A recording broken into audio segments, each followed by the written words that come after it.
বাস চলছে, বাস ভরা যাত্রী। এমন সময় বাস থেকে শেফা নামের একজন যাত্রী উঠল। গাড়িতে যাত্রীর ভিড় দেখে বাসের সবাই কন্ডাক্টরকে গালাগালি করতে থাকে। অয় মিয়া, গাড়িতে জায়গা নাই, তারপরে তুমি মহিলা উঠাও। পেছনের সিট ফাঁকা মামা। অয় আপা, পেছনের দিকে যান। এটা বলেই ভিড় ঠেলে শেফা গাড়ির পেছনের দিকে যেতে থাকে। যাবার সময় শেফা দু একজনের সাথে ধাক্কা খায়। শেফা একটু বিরক্ত হলেও পেছনের দিকে চায়। শেফা সিট না পেয়ে দাঁড়িয়ে আছে। এমন সময় শফিক নামের এক যাত্রী শেফার দিকে বারবার খারাপ নজরে তাকায়। বিষয়টা শেফা লক্ষ্য করলেও সে আবার স্বাভাবিকভাবে দাঁড়িয়ে থাকে। এবার শফিক এদিক ওদিকে ভালো করে তাকিয়ে একবার দেখে নিল আশেপাশের যাত্রী তার দিকে তাকিয়ে আছে কিনা। শফিক যখন দেখল কেউ তাকে ফলো করছে না, তখন শফিক শেফার গায়ের উপর ধাক্কা খায়। শেফা বিরক্ত হয়ে শফিকের দিকে তাকায়। সরি সরি, কিছু মনে করবেন না।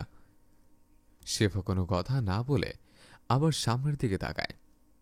তার কিছুক্ষণ পর শফিক আবার শেফার কাঁধের উপর পড়ে। এবার আবার শফিক সরি বলে অন্যদিকে তাকায়। শেফা এবার খুব বিরক্ত হয়। আপনি একটু সরে দাঁড়ান।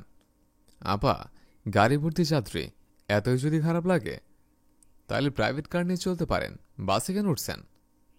এটা শোনার পর শেফা বলল, আমি কিসে চলবো আর না চলবো সেটা কি আপনার কাছে শিখতে হবে? আপনি সরে যান।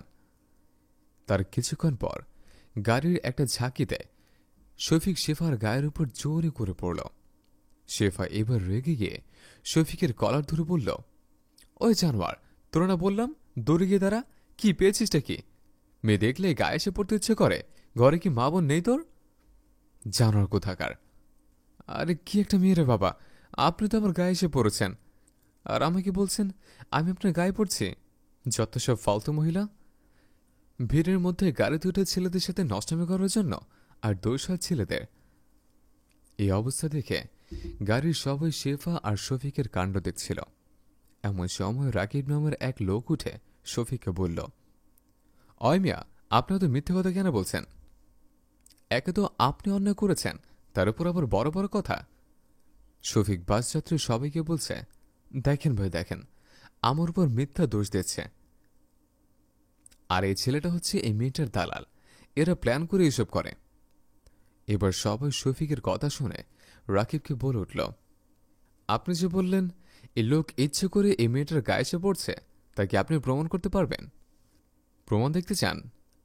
হ্যাঁ, পারব। শফিক যখন বারবার মেয়েটার গায়ের উপর পড়ছিল, তখন রাকিব পাশের সিটে বসে মোবাইলে ভিডিও করছিল সব। আমি সমস্ত ঘটনা আমার মোবাইলে ভিডিও করে রেখেছে, এই যে দেখুন। এবার সবাই ভিডিও দেখছে।